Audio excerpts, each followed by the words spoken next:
ចំនួនប្រមាណចំនួន500គីឡូតម្លៃប៉ាន់ស្មានជាង30លានយើងនឹងធ្វើពួកវាបានដឹងលទ្ធផលពីការដែលហ៊ានមកប៉ះពាល់ជំនួយរបស់យើងរឹបអូសតំណែងរបស់ពួកគេបាន500គីឡូយប់នេះពួកគេនឹងបង្ហាញខ្លួនក្នុងនោះមានបុគ្គលគ្រោះថ្នាក់ម្នាក់ឈ្មោះថាដាលីគិតមកដល់ពេលនេះមានអ្នកណាដឹងពីគេទេ Night is dark, shadows fall, black holes and now the end. There's only one who stands tall.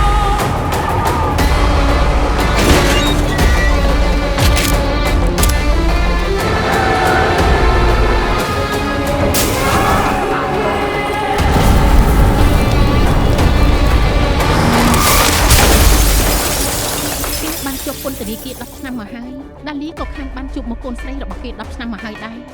វិញចាំមិនត្រូវទេកុំមកគម្រាមយើង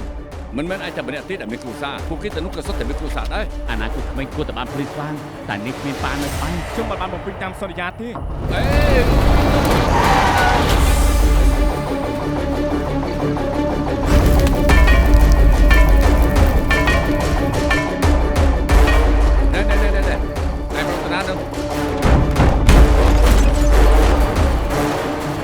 លោកបានដឹងថាខ្ញុំជាប់គុកជាង10ឆ្នាំតែលោកមិនដឹងថាពីមុនខ្ញុំបានធ្វើស្អីខ្លះទេ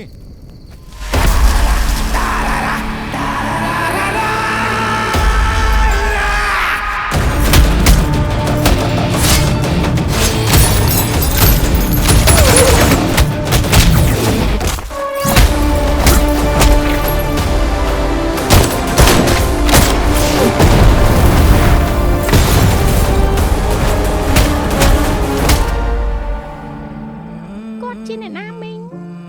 ខ្ញុំមិនដែលមានសាច់ញាតិផងខ្ញុំបានសន្យាថានឹងនាំឯងឲ្យមកជួបគ្នា